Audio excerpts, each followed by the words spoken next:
Hello, everyone, and welcome back to another episode of Diary of a Female Sports Agent. My name is Diane McCown. I am your host for the show.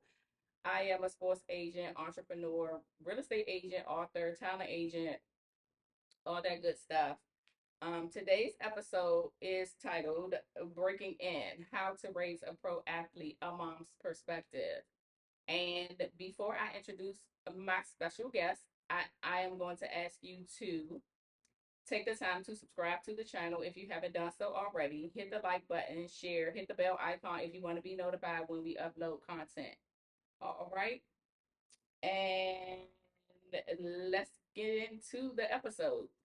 So, the special guest that I have today is Mia Hayes Braswell, and her son is an NFL player. And we're going to ask her some questions, get into her business a little bit. And she's going to tell us about her road, her family's road to the NFL. So, without further ado, I will have this conversation. Um, oh, but before that, if you have any questions that you want answered on the show, this is not a live show. This episode is not a live show.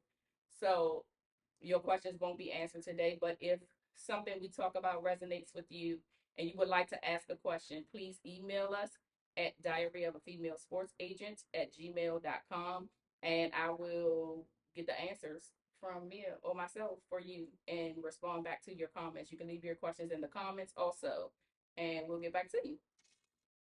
All right. You ready, Miss Hayes? Right. All right. Okay, so my first question for you is what was your role in your child's earlier develop? Well, he's a grown man now, but what was your role in the earlier development? So what role did you play? I would say earlier on in his life, I would consider myself like a teacher, Okay, supporter, um, a mentor, just grooming him for success in whatever his interest was. okay. Did he? I'm going off script right here, but did he always want to play football? Yes, Okay, okay. yes. Um, he was just,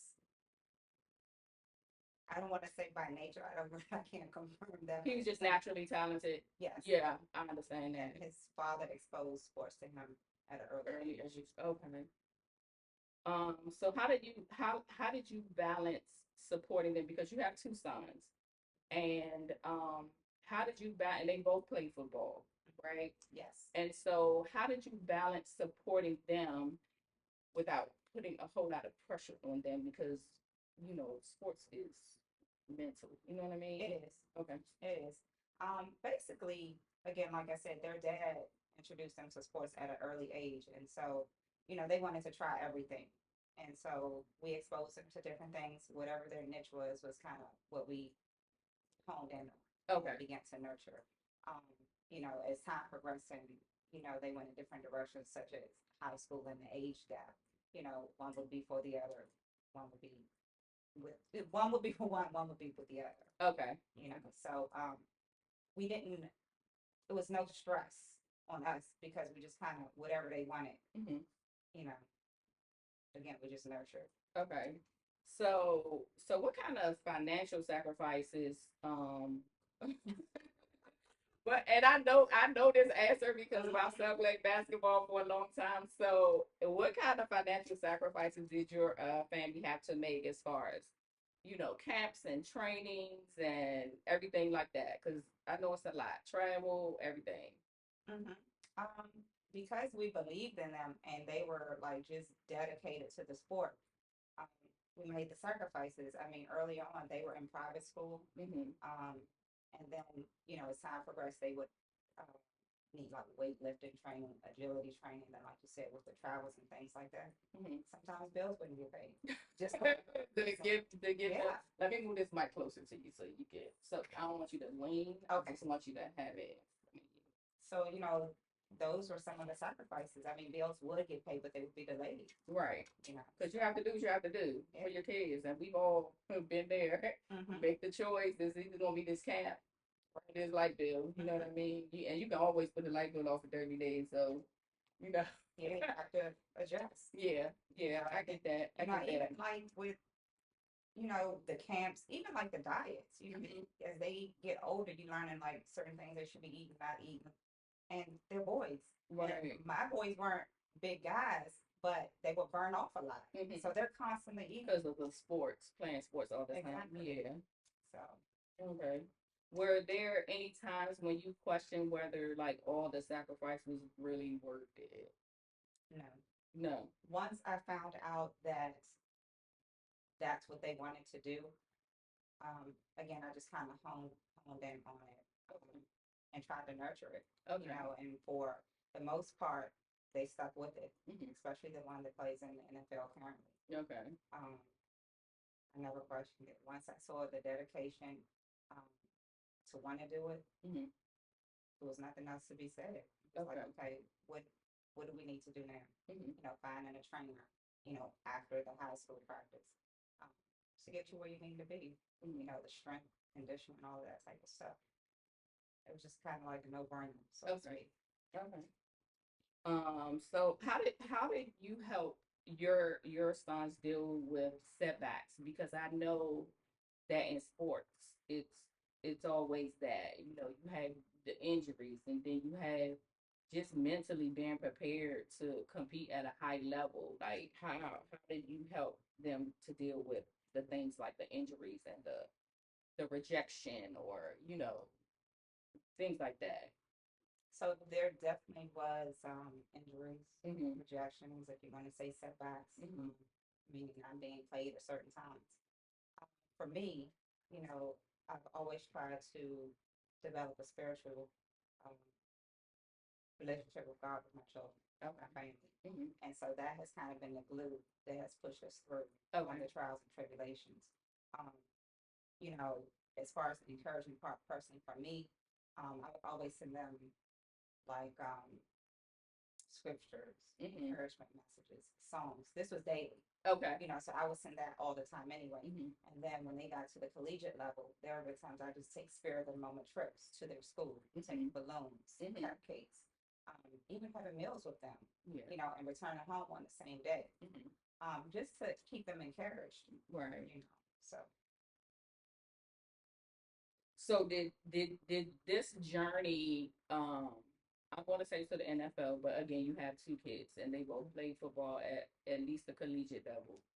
And so mentally, emotionally, did it take a toll on you, or were you just like that rock like you always are? oh, absolutely. I mean, we're human. Right, What I'm right. saying? So we feel what our children hurt, we hurt. Again, with the rejections, the setbacks, you know, the emotions for us arose too. Right.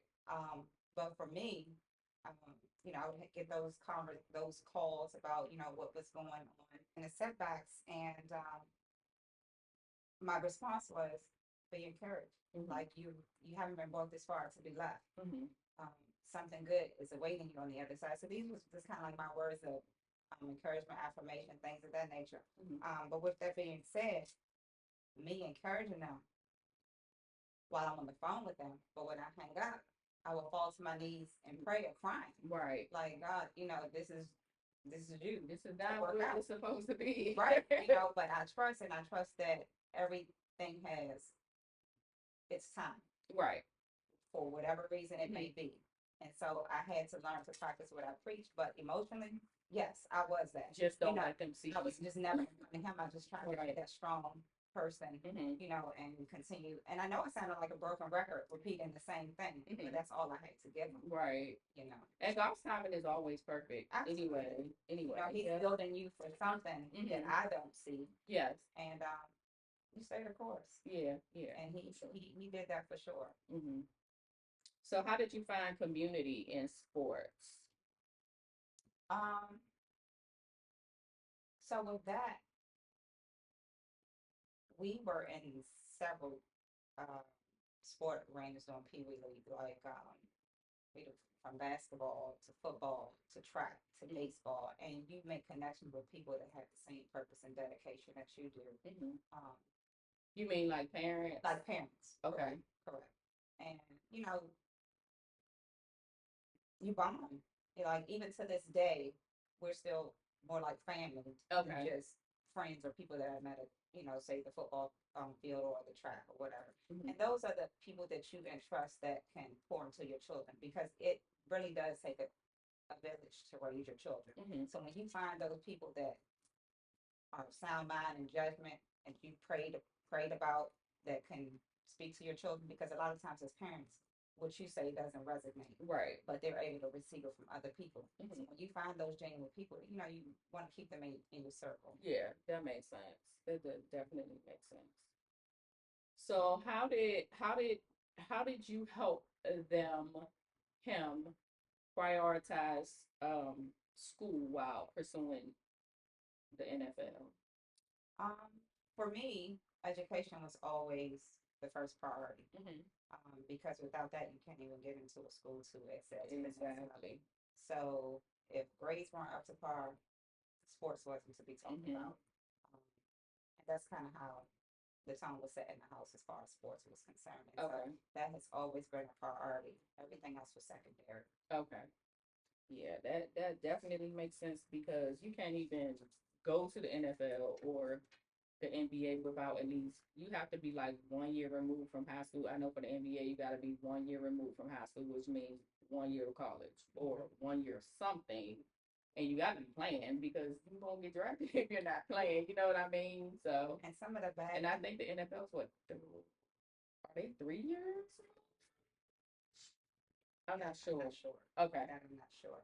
But I was just going to say, I've seen instances where you have very talented kids on the football field Hmm. and the grades don't break. And Right. sometimes it's just like, like this talent is sort of wasted, so to speak. Yeah, and they Yeah. can't even get college scholarships without the correct grades. I know because the NCAA has um, that core curriculum that they have where you have to have a certain number of like history classes, Mhm. a certain number of English classes, and if you don't have those, you can't get especially D1 money. Like Mhm. you can't get it. So okay, that makes perfect sense. Um, how important was exposure and marketing your child? Like, did you have to do it? Did the schools do it? How did that piece work? Um, For my son at that time, it was, I guess, the social media was just like at the brink of starting, Hmm. where you had Huddle and things like that. Um, so it didn't require much from me, but I did do my due diligence with getting his film out there.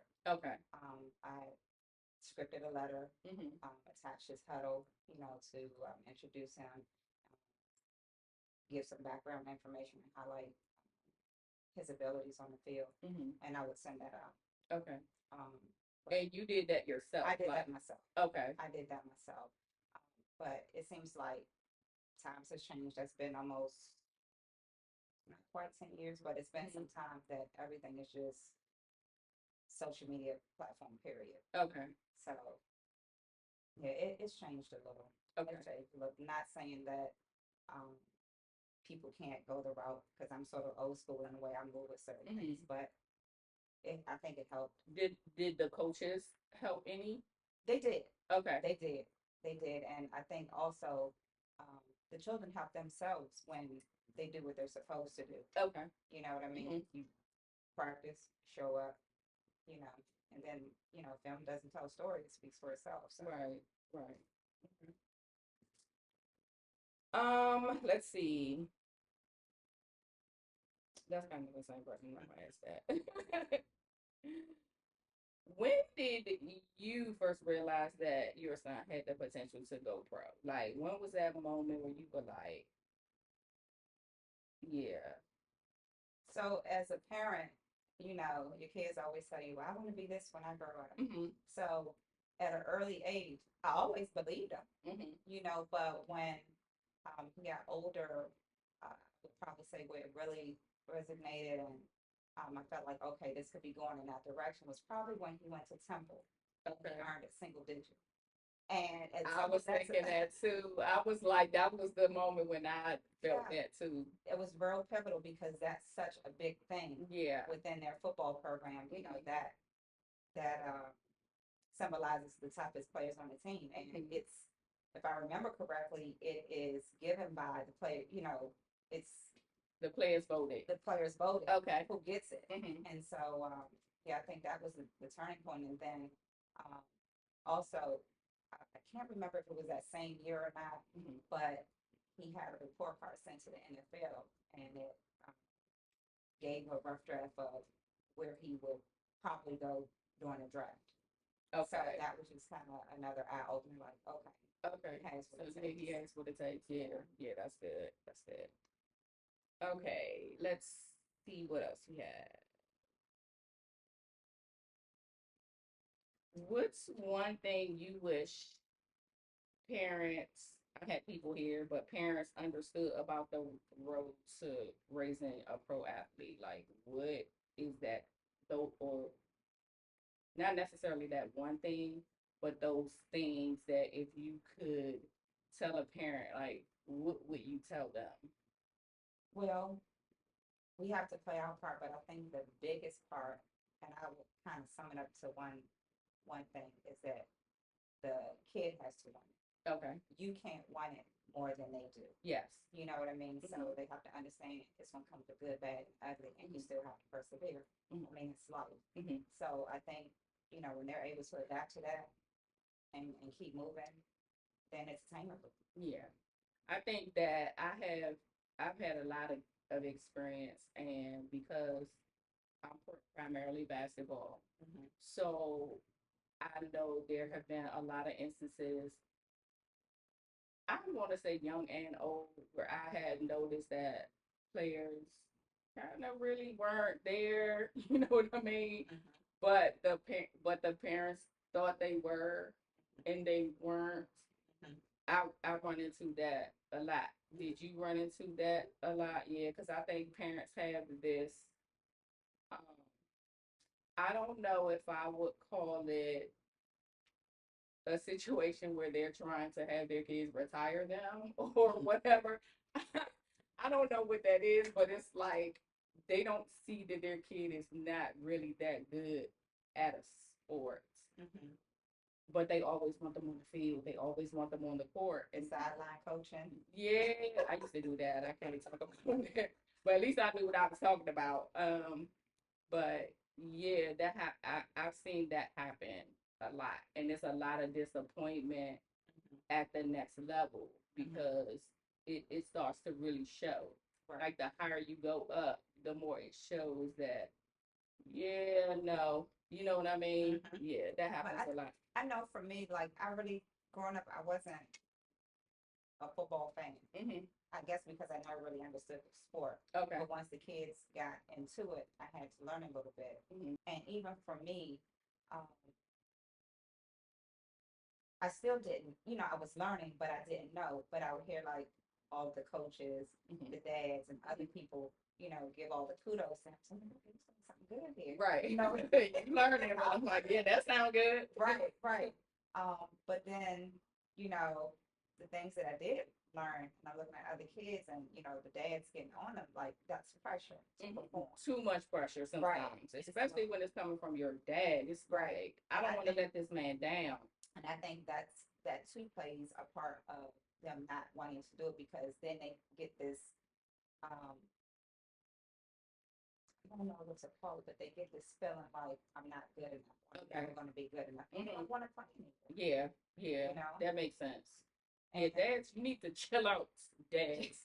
I remember my husband coaching my youngest son, and he could not reprimand him or correct him. It took another coach to come up and get on him or correct him, and it was better received because it's not my dad. That's good that they had another coach because I know in our situations a lot of times it was we call it daddy ball where in basketball your dad is the coach and like no matter how much you suck you're still on the floor. So we've had instances like a lot of instances like that, and so I kind of made it a rule that my son wouldn't play on a team where the father had a son on the team. I just made that a rule because it was like time and time again, we kept running to the same issue. Like your son sucks, like for real. I hate to say it, but for real, Right. you know what I mean? It's like you're out here trying to, Put the adrenaline rush. yeah, it's like you're trying to create a pro athlete and it's not a pro athlete there. Mhm. And it's like you make the good players or you make other players suffer, and your child really isn't that good. And I'm not trying to be harsh or anything like that, but it's just the facts, and that's just kind of what we dealt with a lot. It kills their confidence. What I can say is I remember that I did, like, I used to, when the kids played Pee Wee football, Pop Warner, they had this thing where, as depending on the number of players that you had on your team, all the kids had to get a certain number of plays. And then you could play whoever, but everybody was exposed to the game plenty of time. Yeah. It could be 8 to 10 plays, 5 to 6 again, depending on how big the team roster was. Okay. Everybody played. Okay. So that was, early on, one of the good things that I did enjoy about that. Okay. Yeah. Marvin played Pop. I don't know if it was Pop Warner or not, but he did football for 1 year.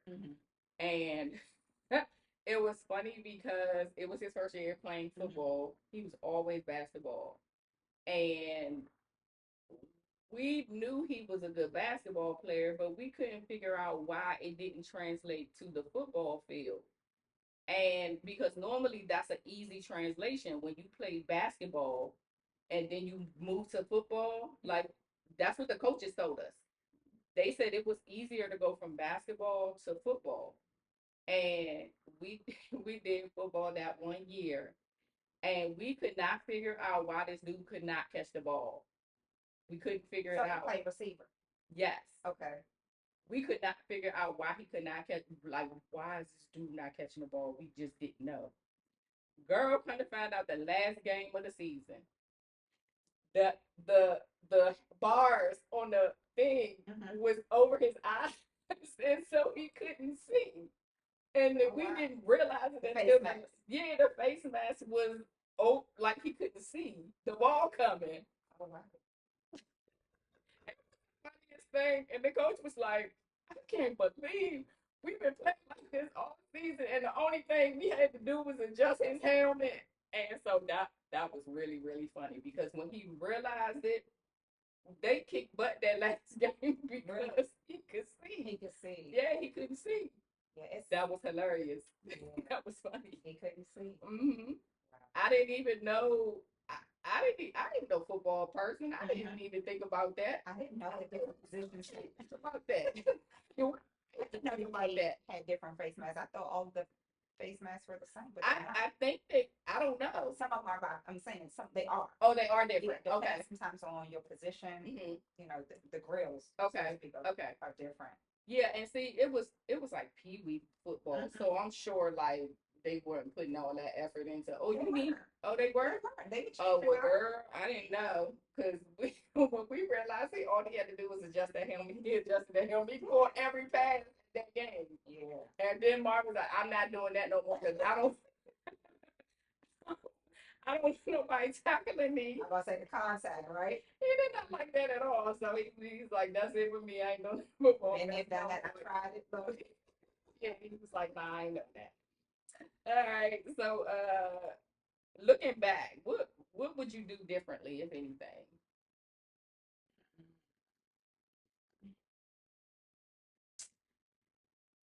To be honest, I don't think there's anything I would have done differently. Okay. I think this journey has taught both of us valuable lessons. Not only in the sports arena, but in life. And so I'm just grateful to have been able to be able, to go along on it with right. Right. Yeah, I always tell you, it's as much your success as it is his. Because we as moms, we sacrifice a whole lot, and we still work and we make it happen. Yeah, and make it look good, but it's not. It's not pretty about it. It's not glamorous. You have your fun times, you have your ups and downs. But yeah. Yeah, you gotta really have some tough skin in this game right here. Yeah, as parents, as coaches, as athletes, like everybody, you just gotta have tough skin. Yeah, because I just barely remember, like, my kids aren't big. Right. As parents, mom and dad, we aren't big people, Mm-hmm. and so um, we used to battle with reclassifying him, Mm-hmm. because of his size. Mm-hmm. And I'm like, his size is going to be what it is. Right. Academics were good. Mm-hmm. I'm like, I can't guarantee he's going to grow this big by next year. Man, when I tell you, like, he don't even look like the same person anymore. Like that, With his helmet on his shoulder. that first year in high school and now it's like night and day. Yeah. It's like night That and freshman day. year. Yeah, like he put a lot of work into his body and everything to he looks totally different now. Different. I was like, same his little self. They did. But it was like back then they wanted the speed Okay, because he because he track. ran track. He Yeah, ran track too, hmm and he was a sprinter. So that was a good. I always tell him I was like, you're a wide receiver, right? All the time. I tell him that all the time. You're a wide receiver, right? But I think that most people who play that position that he plays, I feel like they can do that wide receiver position as well. They checking the wide receiver, so right, so yeah, the routes, yeah, whatever. they know the routes and stuff. So it's like, yeah, I told them I was like, they need to market you as fuck. We'll see. Cause you a wide receiver for real. He just laughed like, Right. I'm serious here. Like, why are you laughing? Yeah. Okay. Um, what advice would you give parents that are unsure about college, like staying in college the whole time versus going pro early? Um, so that's kind of two-sided for me. Mm-hmm. And the reason I say that because first of all, as I said before, I'm an advocate for education. Mm-hmm. Um, Secondly, finishing what you start. I know in the football arena, I just feel like learn as much as you can, develop as much as you can, because the NFL is a total different beast. Um, However, I do understand that different circumstances for different individuals cause them to make certain choices. And so at the end of the day, they have to make the best decision for their situation. Yeah. Yeah. That's good. Because I, in any sport, I feel like any fluke accident can happen. Mm-hmm. At least if you have your degree, you have something to fall back on. I'm not saying everybody won't, everybody will, but it's something, you know, the longevity of the sport isn't guaranteed. It's not, and especially football. Right. It is what it is. Yeah. So. And you got to be prepared. Yeah. You got to be prepared. You got to be financially prepared. You can't go on plan A. Yeah. You got to have backup. Right. And so, that's just my skill as far as that's concerned. All right. So my last question, and then we're gonna get into our segments. What's your thoughts on NIL? You did a show on NIL last week and a half, a week and so ago. And what's your thoughts on that, babe? So I'm in agreement to it. Okay. That's one of the things that is in the process that a lot of players that have before was stipulated, trying to be implemented rather, are trying to recoup funds from it. So I think it's good because collegiate football is like multi-billion dollar industry. Yeah. So, the kids deserve it. They do.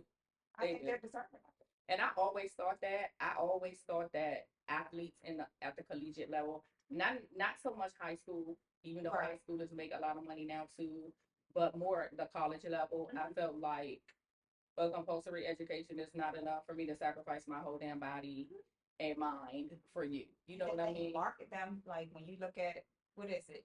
And excuse me if I'm wrong, NCAA football or basketball. Yeah. You know what I mean?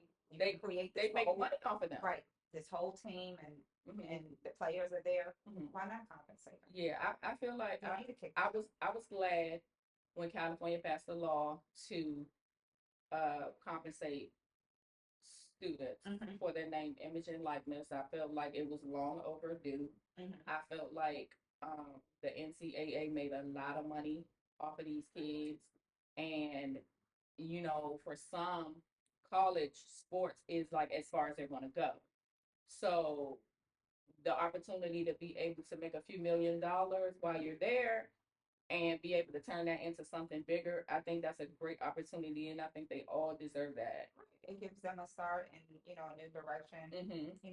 for their careers or their lives, Yeah. whatever their next agenda is. Yeah, and then it's like as long as they do the right thing, like that's kind of my biggest issue with it is the financial literacy piece is not go along with the money, and so a lot of these kids are left to just figure it out, and a lot of them don't figure it out. A lot of them don't realize, oh, I need to start a business, or I need to create a brand, stuff like that. So I just wish that all states made it mandatory to have like a financial literacy class or something like that along with it. I think there are a couple states that do, but it's not many. It's mandates. Yeah, it's not many at all. And the unfortunate thing about it is, I hear what you're saying, and the reality of the fact, you know, some do better when they know better, Mm-hmm. and Some just don't. don't. Yeah. Because you have, I know when my son came into the league, they had all of that, Mm-hmm. but at the end of the day, you still got people that leave, like, and not so good at financial situation. Mm-hmm. Yeah. And you wouldn't provide the tools, the resources, you know. Yeah, I can't. I don't have the statistics in front of me, but it's like more than half of professional sports players are like broke within like 2 or 3 years after they stop playing. And I'm like, all of those millions of dollars, and you just what? You know what I mean? Like that kind of money is not something that people come by every day.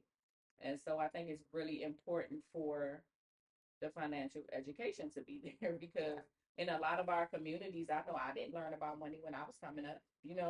Like we didn't learn about that. And so, I try as much as I can now to teach my kids. I feel like I kind of missed it with my kids because it's like hitting them over the head. Like you don't need that designer shoe or you don't need that designer bag. Um, but I try to do better with my grandkids. Right. So like, all right, make sure they had, make sure they know. Right. Because like I said, my kids trying to, they want design and everything, and I'm like, in long term. And I just think in the professional world, again, it's short lived. yes. So while you have the financial means, make the best of that. It lasts you because it can last you a long time. You It just can. need to know what to do with it. That's life changing money. Absolutely. $1 million is life. It is. 500,000 is life changing money. But you really have to learn what to do with it. Because Absolutely. if you don't, it will be gone. Okay, so last question again. What advice do you have for mothers walking the same path right now? Um, so I would say be encouraged, Mm-hmm. and in turn be encouraging. Um, Again, it's not an easy road. It's a lot of sacrifice and it's a lot of investment. But I just feel like regardless of who you are and your background, like the professional level is obtainable. Mm-hmm. I will also encourage parents to not so not carry so much of the load. You have to charge your child with a lot of the responsibilities. You can guide them and let them do the footwork because ultimately it's for them. Mm-hmm. That way they know what they're getting into. Um, they're aware of it. Mm-hmm. Um, and you're not overwhelmed. Yeah, and eventually they're gonna have to do it themselves Exactly. anyway. You're gonna ease out of it anyway. So get in the habit of letting them take on more of the responsibility of their affairs. Mm-hmm. Understanding one day at a time. But it'll be done. All right, so our segments this week in the diary, we have, Lord, I don't even want to report this because it's just so sad.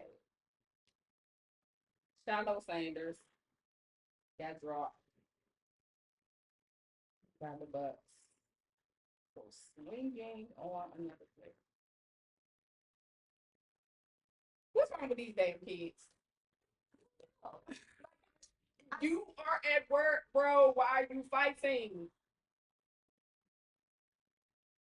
It's unfortunate. It really so much is. heat right now. They are taking a lot of heat right now, bro. Like that was not a good thing to do. I was Unfortunate. It's kind of fed into it. yeah. But I hope that he gets picked up. Yeah, I hope he does. I hope he gets picked up. But bro, you got to stop. You cannot do that. You can't go to work fighting people. You hear me? Don't do that. Like all y'all kids, don't do that. Like seriously. Okay. All right, and then we have Terry McLaurin, 3-year extension with the Commanders. I think that was a good move. $96 million. Nice. He's deserving of it. Okay. I believe. I didn't watch them last year. I know they were pretty good. I believe that he's a very valuable asset to the organization, especially in that position. Okay. So Yeah, good for him. Yeah, good for him. Always good for him. Get that money. That's what I'm saying. Get that money. you work hard, you show up. I think him and I think their quarterback is. I think he is a really good football player. Like I think he's a really good quarterback. He seems to be very focused. His mom ain't gonna let him not be focused, which is yeah, it's a good thing. But yeah, she's not gonna let him not be focused. So I think that them two together, I think they might do something. They had a lot of compete for the turnaround that the team had last year. Yeah, It was awesome. yeah, And who would have thought in 1 year? yeah. In 1 year, In 1 year. I think Magic came on last year, right? Magic Johnson came on last year. And, he won the World Series last year. The Dodgers won the World Series last year. He on them. Yeah, I'm like, bro, bring that magic over here, Magic. Yes. Okay, yeah, Magic, bring that magic over here. So yeah, They see as tonight. yeah, I think so. I think they're getting a new stadium or something. Yeah, they are. Okay, I don't know when it'll be ready, but is it at the old with the old arcades? Yes. Or did they decide somewhere else? that's where it was talked about. Okay, I'm still not sure, but that thing need to come down because that thing looks like it's about to fall over. They did not take care of that thing. That thing needs to At come all. down. But I think the infrastructure is going to be demolished. And I think they decided to keep it actually in the city. Yeah, they got plenty of parking over there, and the metro's right there. So They're probably like, gonna it's very enforce that. convenient. Yeah, it's very convenient. Okay. All right. Next segment, faith over fear, the mindset of a winner. So this week we have the NFL final cuts tomorrow by 4 o'clock. And so I just want to say to all of the athletes out there that, are vying for a spot on the team, just stay faithful. Um, know that things are going to work out for your good. All right. So yeah, for sure. Everything is going to work out for your good. You may be on their team and you may get cut, but one door doesn't shut without something else open. Right. So understanding that. Yeah. Keeping your faith. What's for you is for you, and the timing. Yeah. God's timing is always perfect. Right. Sometimes it's never to our understanding, but we benefit. Yeah. One Lord. Yeah, we do. We do. Yeah. All right, and then the money play. So something I wanted to say, and I've been wanting to do this on every show, but I've never done it because I just didn't want to pull the stuff out. But I want you guys to really think about something. We think about money. We think about money. Most of the time, when we think about money, we think about this, which is paper, right? So it's just paper. I ask you a question. If this right here is so valuable, this is $1, by the way. If this is so valuable, how come it takes me 45 of these to buy this $1 right here? Because this $1 is made out of silver. This is just paper. So this could this could fall, this could go away. Anything could happen to this paper because they're at this point they're just printing it. We're not even on the gold standard, and we haven't been for a long time. So I want you to think about having a lot of this as opposed to having a lot of this. Invest in gold and silver because that's God's money that's been around forever. So I just want you to think about that when you're thinking about money and investing and doing all of that. Think about that. This is paper, and it takes 45 of these to buy one of these, and they're both $1. So just think about that. You know? For sure. Yeah, we gotta think about that. All right. So thank you guys for tuning in. This was a great episode. We'll have to have you back. Thank you for having me. I'm nervous, Absolutely. but I think I got through it. No, you did. You did. You did. You did. I appreciate your time. Sure. All right. Thanks. Thank you. See you guys next time.